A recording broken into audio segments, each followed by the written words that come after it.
Half a day and welcome to another episode of Fistful of Talent. I'm your host, Joan and Charfauros. Thanks so much for listening, and you will see obviously this familiar face. Have Joe Garrido with me in studio. Half a day. Half a day. Thank you so much for taking the time out to come in and catch up. I know it's been I think 2 years since we did Culture Club. Yes. 2 years. I know, right? It sounds just like really. It sounds like long ago. Yeah, that's right. That was many pounds ago. But in those 2 years, so much has happened since then. Obviously, when we did the Culture Club, I got a glimpse into, why the Chamorro culture is so important to you. What, I guess, motivated you to want to learn the language and how it was vital within your family and your upbringing. Yeah. And I'm happy to have you in here because we get to talk more. We'll definitely talk about culture, but more so about your music. Oh yes. A lot has been happening with your music. A lot more since that time. And I definitely wanted to have him in here because you have an album that is coming out. Well, the launch is on the 30th, right? Yes. But I guess tell us first about. I know it was 3 years in the making. Yes. And in that 3 years, I guess what transpired. I guess So, but that's when I did the Culture Club at first. I don't even think I recorded my first song yet. I know I wrote it. I wrote the song, but I don't think I recorded it yet. And then a lot has happened since then. I guess I want to say it was about a couple months after we did the Culture Club. Mm-hmm. I was able to record the song, and then I think what kind of inspired me to go further was the feedback that I was getting, because I guess not necessarily that what's that one needs I guess acceptance from people or whatnot, but it did give me a push. So after that I recorded the first song, and then I got a lot of positive feedback. So I was like, man, if people like it, then I should definitely do more.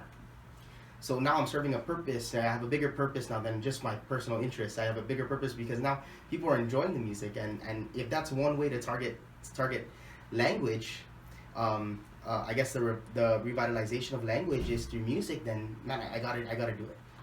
So I guess after that, and then after that, that was pretty much the first step to producing this album. To produce this album was the feedback that I was getting, and then more stories and more experiences came along the way, and I was able to create 11 more songs after, and then 10 songs will be on the album. So, and I was able to write 10 songs for the album off of experience and feedback from the people of the Marianas, and it was awesome.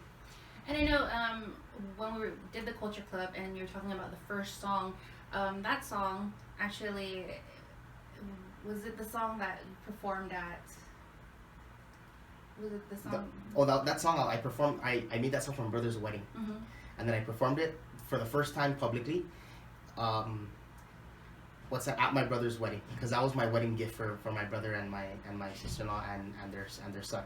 So that was the first time I performed it publicly, and then I think after that, that's when I got a little bit more comfortable on the stage, and I was like, I mean, I'm still very nervous on the stage, but it like that was my first, I guess that breakout moment to where I had to get that over with. And what better population to serve for my breakout moment, right? For singing than my own family. your biggest critics. Yes, the biggest critics, but the biggest supporters. And and like you were mentioning too, like how you said that you still get nerves when you perform. No one can tell, honestly. When I see you perform, and I'm sure when others see you perform, like it's so natural for you to perform in front of others. And in mentioning this album, it's much anticipated. When you put out on social media that you were complete, it was completed, and you're going to be launching it, I saw so much support from not only like the local musicians here, but abroad, and of course family and friends, and I'm sure for you that has to be a really good feeling. Oh man, it's like I was on like a natural high. Really a natural high. I mean, like everyone, they're like, when's your album coming out? And then I'll give them like a month, 2 months. I was like 2 months, 3 months, a year, and then it just pushed back to like 3 years. And now that it's finally here, like it's really heartwarming to see the support that people are giving me. And like, I sent the flyer to like almost everyone on my contact list. You know what I mean? Like, I just kept just pressing, and I sent the flyer out. And that wasn't an indirect sign to post it and try and advertise for it, help me. But people were doing it anyways. And that's kind of where like I saw the, not necessarily the loyalty, but the love from my family and my friends, and even those that don't know me. You know, that it was really nice to see that people were actually anticipating this launch for the album. And I'm really grateful, very humbled and grateful for that experience. And 3 years too. I mean, obviously you can't rush art. I mean, like you mentioned, when writing these songs, you had to be inspired. You know, whether it be things happening in your life, current events, and things like that. Were there moments when you were experiencing these things where you're like, oh, you know, this would make for a great song?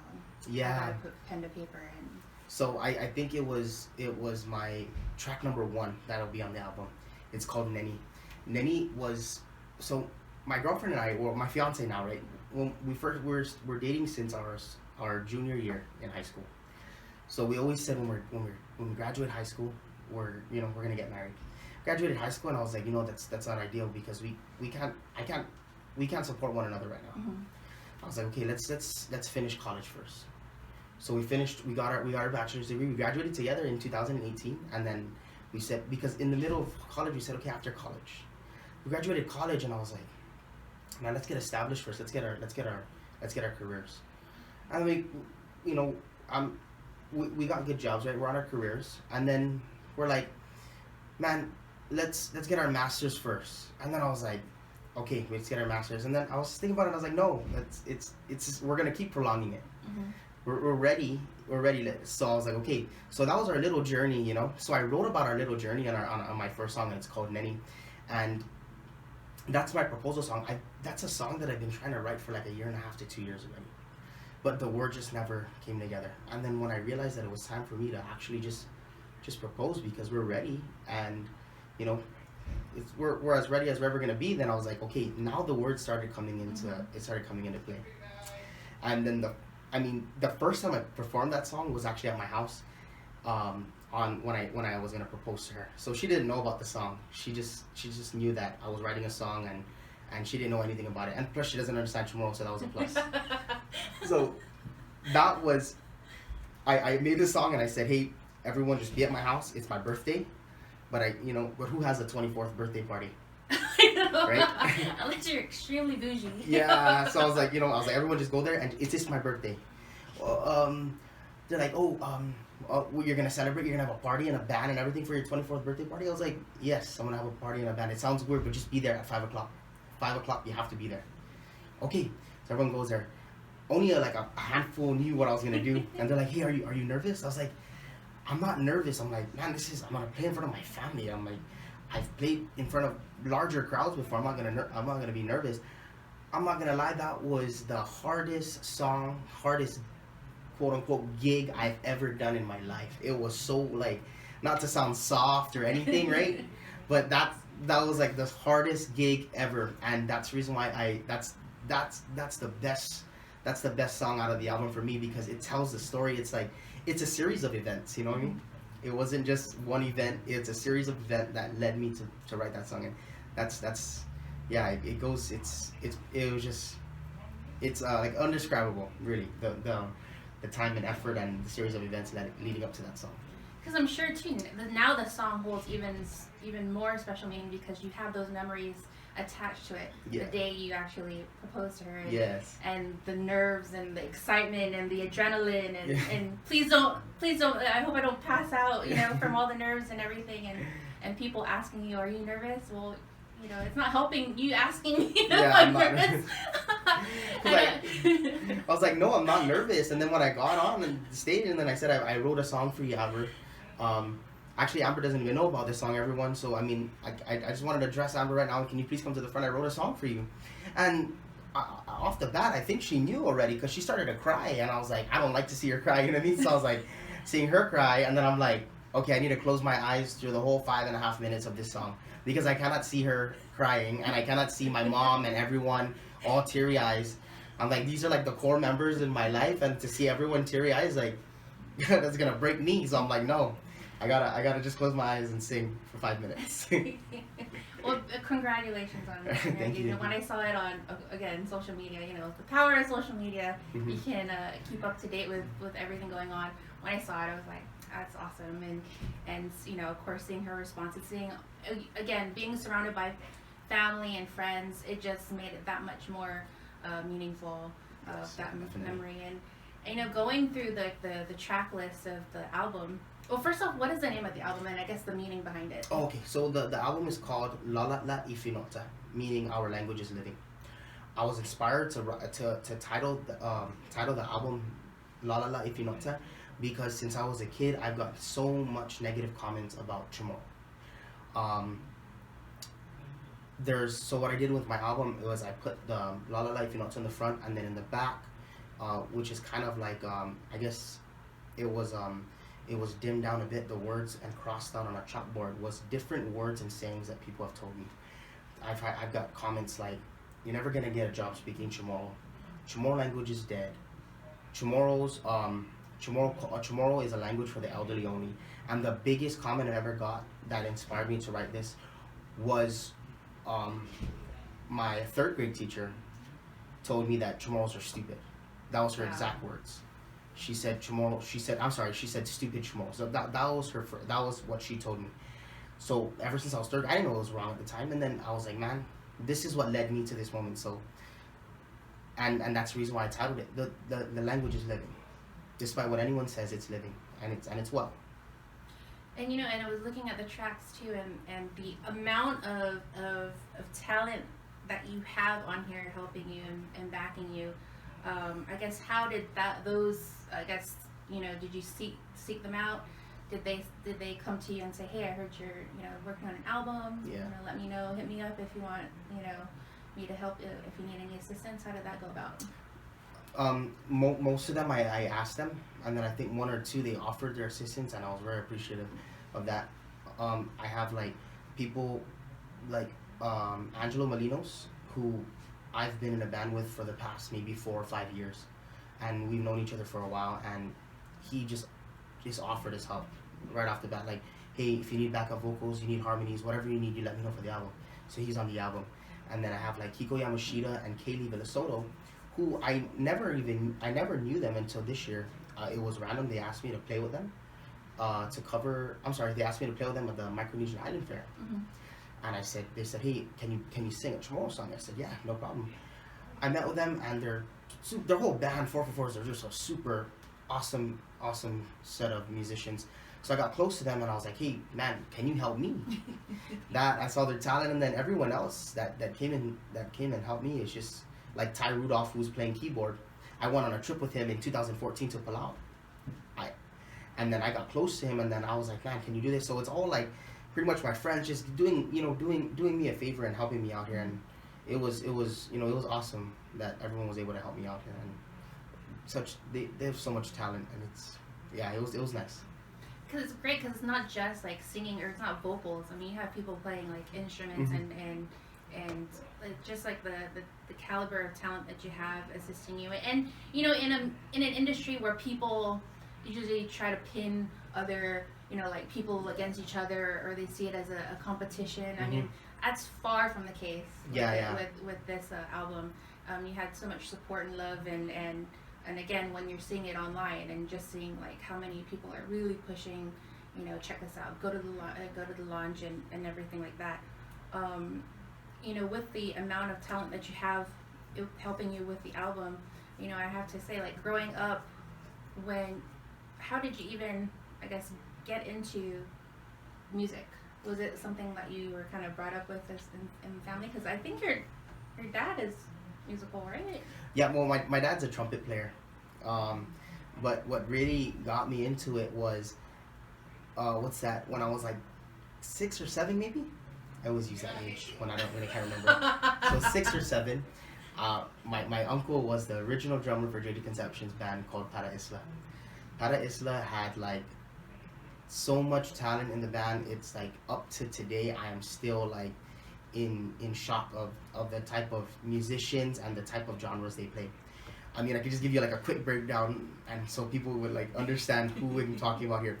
We have JJ Conception on lead vocals, Nadine Conception Regis on backup vocals, Uncle Fred Regis, who's part of the Regis brothers. He was on vocals again. Joe Castro, Judge Vern Perez on bass, Herb Uggan on keyboard, and the legend Jai Payette on lead guitar. So I always beg my dad every time he's off to go and take me to my uncle's house so that I can watch them practice.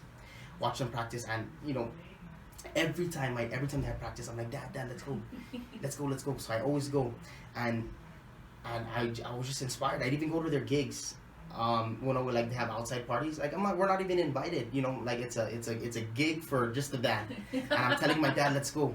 So my dad will take me. He would really take me, and it was good because my dad was supportive of what I like to do. And so ever since then, I picked up the drums, and then I got inspired from my uncle, right, playing drums, and then my whole family inspired me as well because they never pushed me down. Every time I was practicing, my mom hates noise, and when I come home from school, I'm going straight to my drum set and I'm just hitting and practicing, and instead of my mom or my dad ever telling me to stop, my mom will just go outside and close the door. She'll close the door so that she doesn't hear the drums, but she never told me to stop. And then my dad will be watching TV. My dad will not turn off the TV when I'm playing. He'll just make the TV louder. So, you know what I mean? He gets the best of both worlds. I'm practicing, doing what I want to do, and my dad gets to do what he wants to do, with just some noise in the background. So it was just too good. It was too good. Like they always supported me in everything I did. So yeah, so that's what kind of helped me and encouraged me to continue on with music. And then how did you get into guitar? I love Chamorro music. I love Chamorro music, and I love reggae. I was tired of always asking someone to bring the guitar and sing so that I can play the cajon and sing along with them. So I was like, I need to do this on my own because I cannot just keep asking people, can you bring a guitar and can you sing? Because I'm pretty sure I got annoying at times with other musicians, keep on, asking them. I think it was Shabi Pangilinan and Austin Sarah. I'm always like, Shabi, Katrina from your dad, the song Katrina, come on, please, it's my favorite song from your dad, Katrina. And then Austin Sarah, I was like, bro, please, bro, come on, please, bro, Angelina from your grandpa, Angelina. And I'm sure it gets annoying. And even one gig, I think I kept requesting it, and then Austin said on the mic, he was like, I know we're playing reggae, but I gotta switch it up and just play Angelina from my brother Joe out there. Is his favorite jam, and he keeps asking. And I'm like, oh, I don't care what everyone else thinks right now. I'm like, okay, I want to hear the song. So it was like that, and I was like, I need to stop. I'm getting annoying. So I borrowed my uncle's guitar. I learned 2 chords from YouTube. And from there I just started learning like 3 and then 4 and then 5, and then yeah, I still don't know much chords on the guitar, but it's something to get me by, just to I guess feed my my I guess my thirst for music, so, or live music at that. So yeah, that's what made me pick up the guitar. Self-taught, and you know what? That is not easy. I mean, I know the power of YouTube. Where you can find tutorials and everything like that, but trying to teach yourself, it's not an easy task. I forgot who I saw performing, and I was like, oh, I'm gonna learn the guitar. And like my first paycheck, I bought a guitar. Yeah, it just it's not happening. I think I even at one point asked Dan Tapasna to kind of teach me, and I don't think he had the patience to kind of teach me, and I was like. And I got frustrated. I got easily frustrated, so I put it down. And so, I mean, I think the fact that you were able to learn 4 chords and manage to create an album off of, essentially. Yeah, that's a lot of chords. Yeah. I mean, it speaks volumes. And I know you were mentioning, too, about how, watching the group that kind of inspired you, your group of family members that inspired you. And I think that kind of is what a lot of these musicians too, when they were growing up, they became kind of fixated, or when they would watch a local musician perform, and they're like, I want to be like that. Yeah. And I still remember Chris Boomer when he was mentioning like he was at school and there was I think Tomorrow Month and Jesse Bias was performing and he was like decked out in like all white or whatever, and Chris was like, I want to be like as cool as him. Yeah. And that's true. Like really the musicians here, like the older musicians, a generation above mine, I'm like I don't think they realize how much they've paved the way and how much they inspire us. They had a lot of swag, you know, and people, you know, picked up on it, and it's amazing just how many of the younger generation that they've inspired to kind of go on their, you know, in the musical journey. Do you have other musical influences? I know you were mentioning like you would have like Ask Austin and you know Shabby too, but like I mean I guess that in Chamorro I you know JD Conception and Jesse Bias definitely, but I mean I also have stuff like musicians like JD Crutch, Kevin Atalik from Rhoda, Alfred Soares from Saipan. I mean those are I listen to their music every day. Dan Pacagui, right? Dan Pacagui is another awesome musician with deep words in his music, and I guess these guys and these you know these musicians definitely inspire me every day. They push me because I'll listen to their words and I'm like I like the structure of their words. I like the word they place their words and whatnot. So you know I'll though I'm indirectly learning from each of their songs, and they've all inspired me. Frank Bokung, oh man, definitely one of my inspirations too, and so yeah, I guess it's just the local musicians. You know, they like I was saying, you know, they really paved the way, and I'm inspired.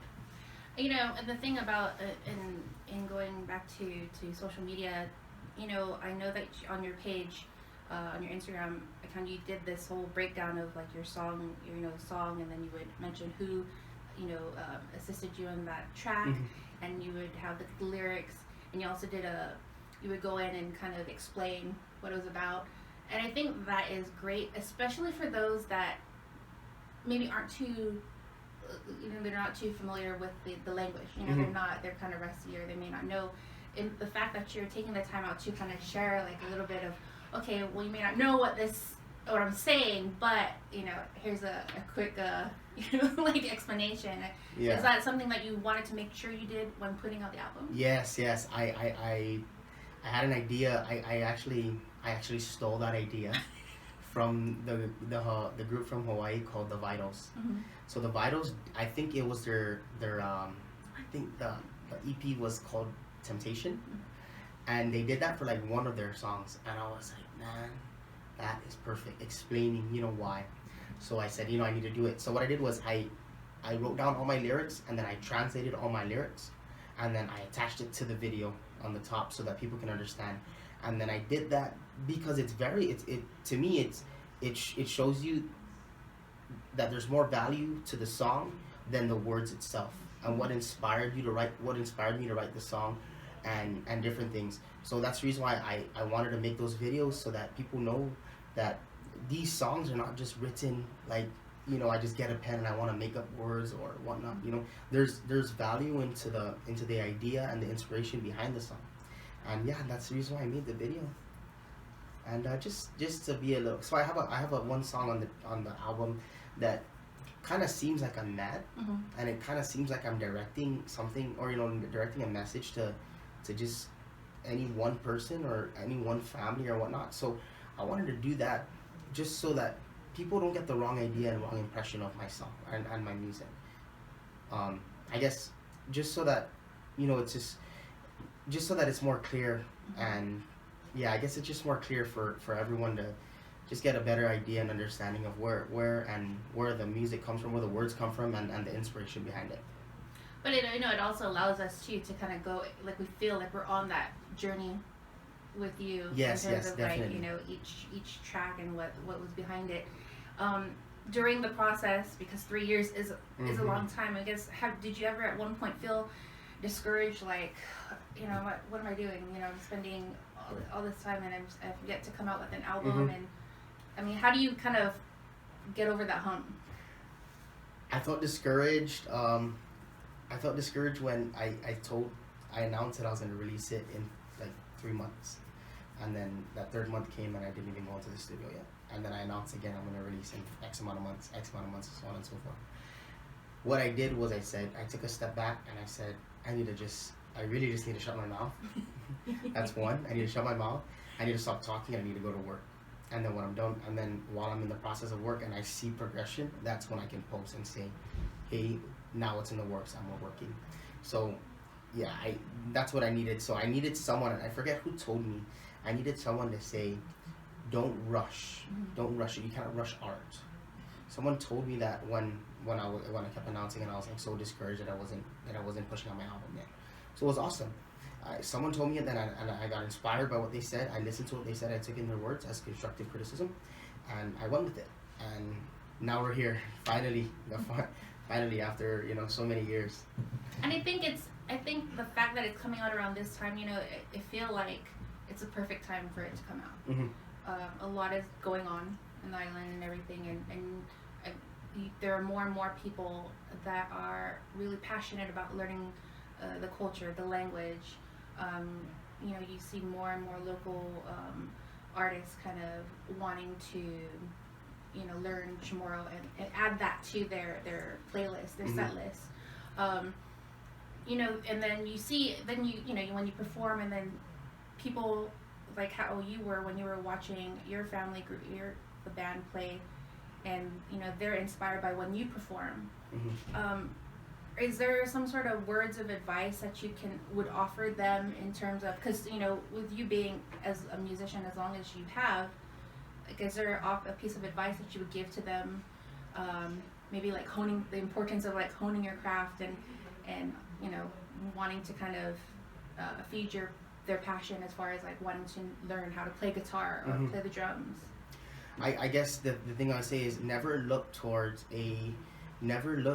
at your craft or your passion as a moneymaker. That's one, especially in the music industry, because you're never gonna make your money back on what you spend to do things, but you're never gonna enjoy it as much as if you're looking towards the dollar signs. And I learned that within the past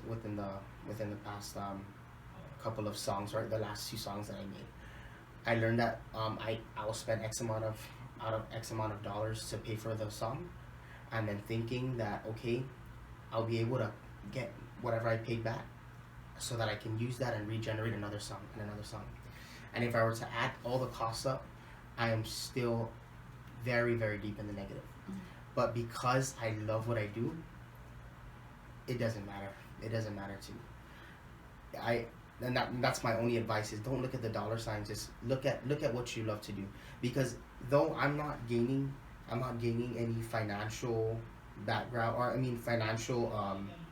financial seed in my music, but I'm able to touch other people's lives with the music, and I'm able to inspire other people to do these things. And to me, that's where the real growth comes from.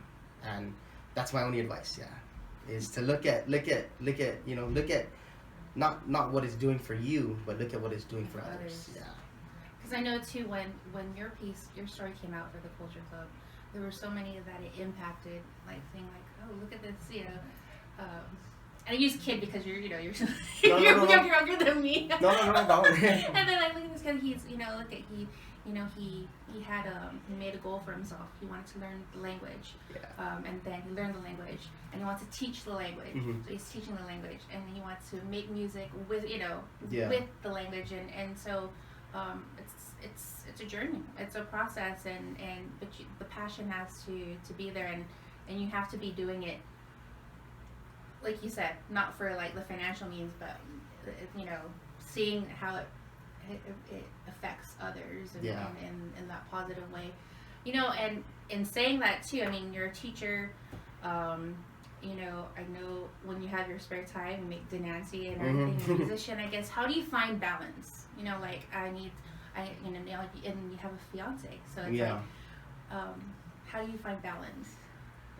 That's a question that I need to answer later, because I still can't find balance for some reason. Even my fiance said to me, she said, you need to take a step back, and I'm like, I cannot just sit down.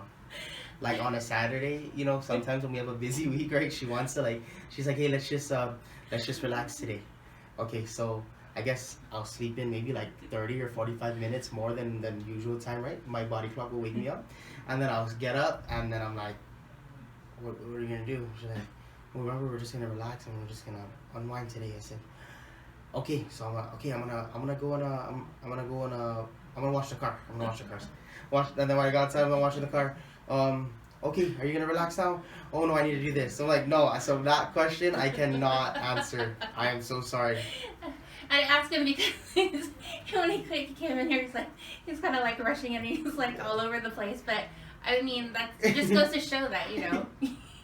I think that's something that a lot of musicians still kind of, you know, trying to find the balance and everything. But yeah, it's good that you know, you find humor in that. And yeah, it's real. That's why. Because I was like, all right, he's going hunting. Oh, he's making the Nancy. Oh. My brother asked me before the party, right, for that stuff interview. He was like, oh, what's going on with the party and your album release? I said, oh, my album release will be out soon, blah blah blah, and don't worry, the party's taken care of. He said, how come you're not saying anything? I was like, man, I've been really busy, that's why. Hey, you're busy, you're going hunting every day, and blah blah blah. And I'm like, dude. That's therapy. That's your therapy. That's your stress reliever. You go out hunting. I stayed how many hours in the studio? I want to unwind the next day. Forgive me. And you know, it all comes down to this: your launch, your album launch. Tell us about when it goes down and how people can, you know, go out and support you. Oh, so my album release party will be this coming Saturday, November 30th, 2019, at Club Aguon, from 6 to 10 p.m. It's a $10 cover charge, and it comes with a free domestic beer, or it comes with a domestic beer, and then live entertainment all night. I'll have CDs for sale, flash drives for sale, and album release T-shirts, or the album cover T-shirts for sale as well.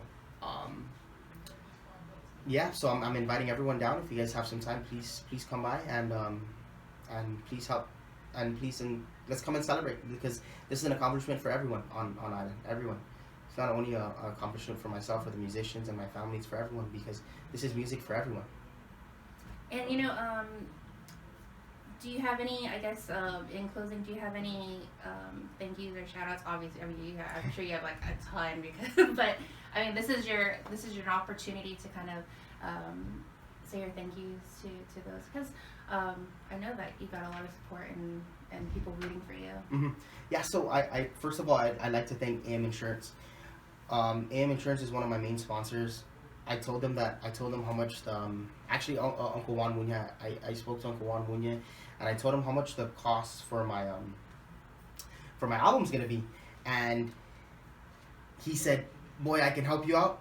I can help you out there. I'll give you X amount, and you just figure out how you're gonna cover the rest, right?" And I said, "Man, thank you. I wasn't expecting, you know, I wasn't expecting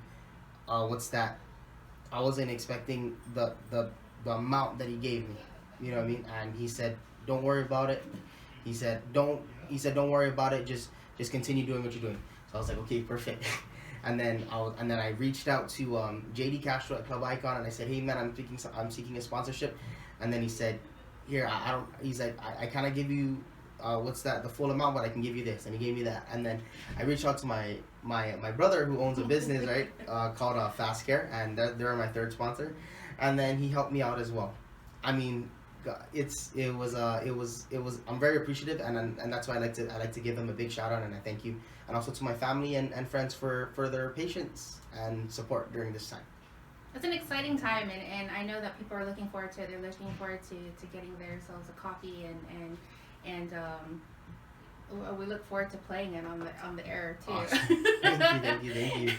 And I'm grateful that you found the time through your crazy schedule to come in and kind of catch up on things, because like I said, when I saw that it's been 2 years since our last interview, I was like, okay, no, we need to get it, and what better time than to really talk up this big accomplishment that you have, and congratulations, man. Yeah, thank you. I'm excited for it, and if people want to learn more about you, I know, where can they find you on social media? Oh, they can, or I have they can follow me on on my social media accounts on Instagram at JOEMORE, Joe Moro, and then at my Facebook page as well, just Joe Garrido.